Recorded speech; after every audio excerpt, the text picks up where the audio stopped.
Now, in the previous chapter, motion, we discussed that if there is an object at rest and when the object it changes its position with respect to time and surroundings, we say that the object is undergoing motion, right?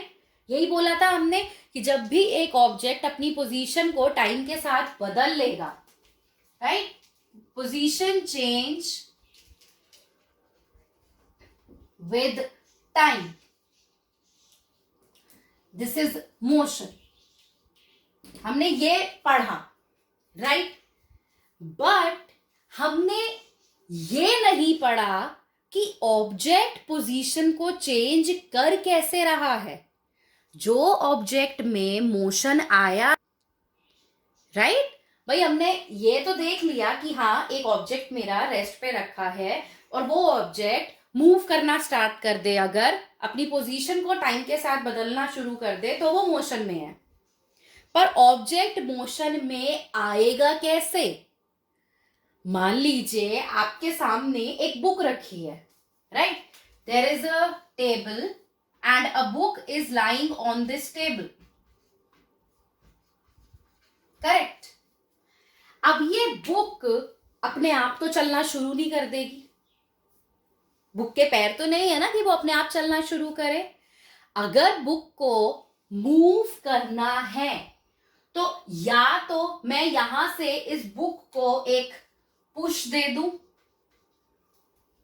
या यहां से पकड़ के मैं book को पीछे की तरफ पुल कर लूं. तो अगर मैं इस बुक पर पुश या पुल लगाती हूं तभी ये बुक मोशन में आएगी, correct? So this push or pull that is being exerted on an object is called as force. Clear? एक ऑब्जेक्ट रेस्ट पे है, अगर मुझे उस ऑब्जेक्ट को मूव करवाना है तो मुझे उस ऑब्जेक्ट पर एक फोर्स लगानी पड़ेगी, तभी वो ऑब्जेक्ट मूव कर सकता है, राइट?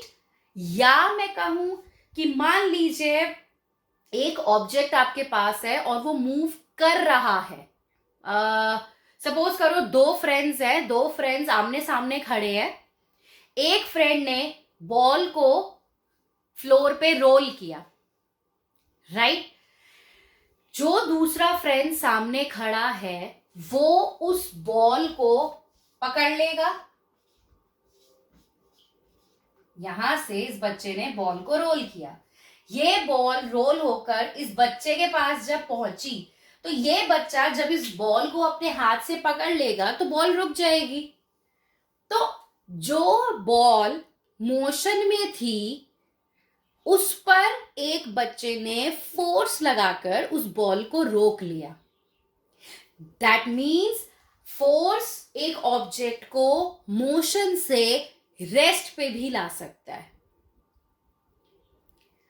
क्लियर? समझ आया? सो अगर एक ऑब्जेक्ट की पोजीशन टाइम के साथ चेंज हो रही है, दैट मीन्स वो ऑब्जेक्ट मोशन में है. एंड वो ऑब्जेक्ट मोशन में आया कैसे? सिर्फ और सिर्फ तब जब उस ऑब्जेक्ट पर हमने फोर्स लगाई. क्लियर? सो फोर्स जो है, फोर्स कितने काम कर सकती है? First, a force can bring an object at rest from motion, right? एक ऑब्जेक्ट अगर मोशन में है, मूवमेंट में है, तो फोर्स लगाकर मैं उस ऑब्जेक्ट को रेस्ट पे ला सकती हूं. Clear? Second point, a force can bring an object into motion from rest. Similarly अगर एक ऑब्जेक्ट रेस्ट पे है तो फोर्स लगाकर मैं उस ऑब्जेक्ट को मूव भी करा सकती हूं. Yes, agree. भाई अगर एक स्विंग है, अगर मुझे वो स्विंग झूलना है, मुझे झूला झूलना है, तो मुझे उस स्विंग पे बैठ के पीछे होकर ग्राउंड पर एक फोर्स लगानी पड़ेगी, तभी वो झूला आगे बढ़ेगा. Yes, so you have to apply a force on an object so that that particular object comes into motion, right? Now another thing, suppose करिए आप कार चला रहे हो, राइट, एंड कार चलाकर आप स्ट्रेट लाइन में जा रहे हो. अब मुझे लेफ्ट टर्न लेना है,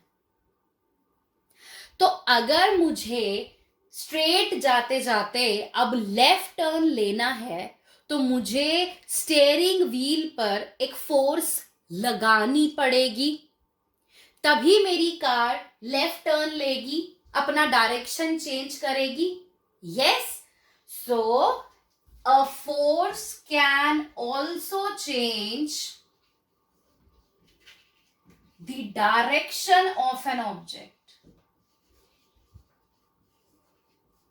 मुझे अगर एक ऑब्जेक्ट की डायरेक्शन को चेंज करना है तो मुझे फोर्स लगानी पड़ेगी.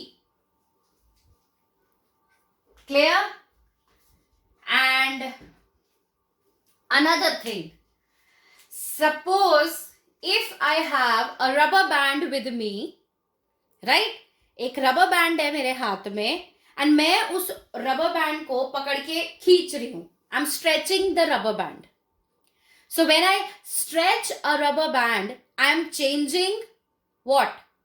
The shape and the size, right? So a force can also change the shape and size of an object. समझ आया? So these are the 4 tasks that can be done by a force. एक force object को rest से motion में ला सकती है, एक force object को मोशन से रेस्ट में ला सकती है, एक फोर्स ऑब्जेक्ट की डायरेक्शन बदल सकती है एंड उसका शेप एंड साइज को भी चेंज कर सकती है.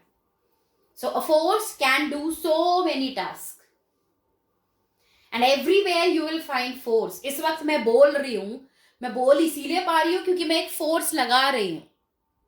आप लोग नोट डाउन कर रहे हो अपनी इंफॉर्मेशन, आप अपने नोटबुक्स में you are writing down your notes. So this is possible only because you are applying a force on your pen so that you can write it down. So force you will find it everywhere. हर जगह आपको force नजर आ जाएगी, चलने में, बोलने में, खाने में, लिखने में, everywhere. Clear? I hope these factors are clear to all of you. Sure, if there is any doubt, please ask me. हाँ जी. Yes, of course it can. It can change the speed. यहाँ पर ये speed change ही तो हो रही है. अगर मैं एक ऑब्जेक्ट को रेस्ट से मोशन में ला रही हूं, that means object initially had velocity 0. But when I brought the object into motion, so I have increased its velocity. Yes, rest से मोशन में लाने का मतलब है कि इनिशियल वेलोसिटी ऑब्जेक्ट की 0 थी, लेकिन जब मैं उस ऑब्जेक्ट को मोशन में ले आई हूं, सो मैंने उस ऑब्जेक्ट को velocity they the. So yes, a force can also change the velocity of an object. Clear? Any other doubt?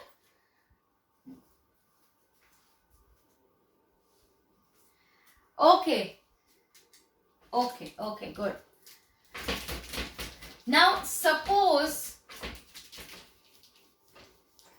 there is an object. Yeah, let's say there is a box which is lying on a table. Okay. So there is a huge table,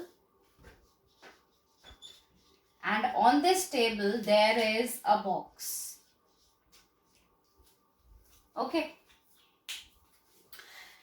And let's say there is a person standing over here and a person standing over here. Clear? And ये दोनों लोग इस box पर एक force लगा रहे हैं. Let's say F1 force ये इधर लगा रहा है एंड F2 फोर्स ये इधर लगा रहा है. Clear? There is a table on which a box is lying. Two people are standing and they both are applying forces on the box from opposite directions. Take. Now, if this F1 force is equal to F2 force, मान लीजिए जितनी force ये person यहां से इस box पर लगा रहा है, एग्जैक्टली उतनी ही फोर्स ये सेकंड पर्सन इस बॉक्स पर लगा रहा है. तो क्या बॉक्स मूव करेगा? नहीं करेगा, राइट? तो अगर आप एक ऑब्जेक्ट पर ऑपोजिट डायरेक्शन से इक्वल फोर्सेस लगाते हो, then the object remains at rest. Object move नहीं करेगा. So such type of forces are called as balanced forces. Correct? Okay. So if balanced forces are applied on an object, the object remains at rest. The object will not move. Clear? But मान लीजिए मैं इन दोनों forces में से एक force को बढ़ा देती हूं. क्लियर? सपोज करिए मैंने अब एक फोर्स बढ़ा दी. I have increased F1 now. अब ये वाला जो पर्सन है ये इस सेकंड पर्सन से ज्यादा स्ट्रॉन्ग है एंड ये इधर से ज्यादा फोर्स लगा रहा है एज कंपेयर टू इस साइड से. तो क्या होगा? What will happen?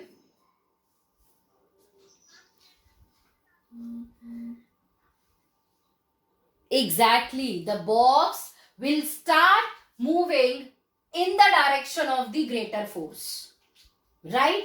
जिस डायरेक्शन में ज्यादा फोर्स लग रही है ये बॉक्स उसी डायरेक्शन में मूव करना स्टार्ट कर देगा.